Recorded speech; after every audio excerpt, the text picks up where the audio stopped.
বাসা চেঞ্জ করা যে কি একটা হ্যাসেল, এটা বাসা চেঞ্জ করার প্রায় 1 মাস আগে থেকে টের পেলাম। এরপর প্রথম ম্যারিড লাইফ স্টার্ট করেছি যে বাসায়, ওই বাসাটা ছেড়ে যেতে একটু কষ্ট হচ্ছিল। কিছু রিজন ছিল যার জন্য আসলে বাসাটা ছাড়তে হলো। যাই হোক, আশা করা যায় নতুন জীবন সুন্দর হবে নতুন বাসায়। তো এই তো আমরা কিছু লোক ভাড়া করে আনলাম, আমাদের জিনিসপত্র এক এক করে নামাচ্ছে। আমার ফার্নিচারগুলো থেকে সবচেয়ে বেশি কষ্টের আর সবচেয়ে বেশি ভারী ছিল এই আলমারিটা।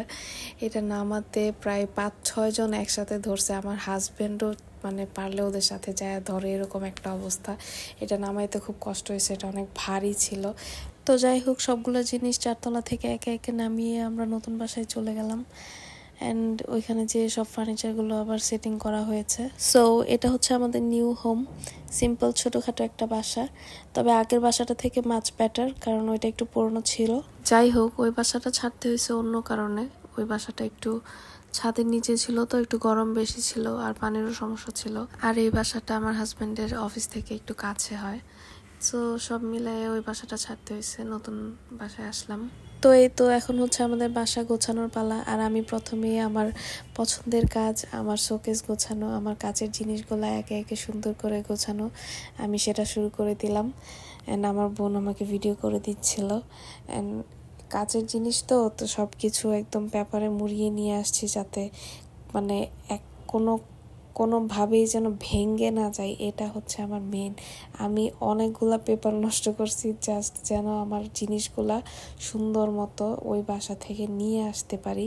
তো এই তো সবগুলা জিনিস আমি সুন্দর মতো খুলে সোফায় সাইড করে রাখতেছিলাম। জিনিসগুলা বেশিরভাগই আমাদের বিয়েতে গিফট পাইছি, তাছাড়া কিছু আমার আব্বু কিনে দিচ্ছে, মেয়ের সংসার শুরু হবে তো ওই হিসেবে কিনে দিছে। তারপর আমার শাশুড়ি আমাকে কিছু জিনিস গিফট করেছিল। এই ডিনার সেটটা অবশ্য বিয়ের গিফট ছিল।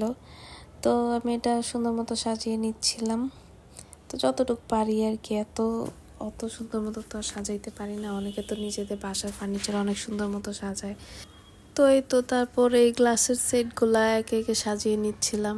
গ্লাসের সেটগুলো আমার খুব পছন্দ। তারপরে এই কাপ সেটগুলো আমার খুব পছন্দ। এই আইসক্রিমের সেটগুলো সাজিয়ে নিচ্ছিলাম। আসলে এই কাচের জিনিসগুলো সাজাইতে আমার এত পছন্দ, আমার মনে হইতেছে যে আমার এই শোকেস সাজানো নিয়ে আমার মনে হয় একটা আলাদা ভিডিও হয়ে যাইতো, এত লম্বা করে। আমি আমার নতুন বাসা না দেখাই আমি আমার মানে কাচের জিনিসগুলা কিভাবে রাখতেছি ওইগুলা দেখানো নিয়ে এক্সাইটেড ছিলাম। তো যাই হোক, এতক্ষণ তো আমার বাসার বিফোর দেখলেন, এখন হচ্ছে আফটার দেখানোর পালা। তো এই হচ্ছে আমার ড্রয়িং রুম গোছানোর পরের অবস্থা।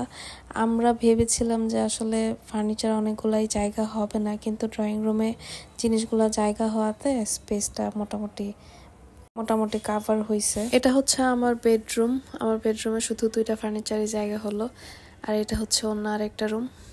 তো এই তো, সবাই দোয়া করবেন, ভালো থাকবেন।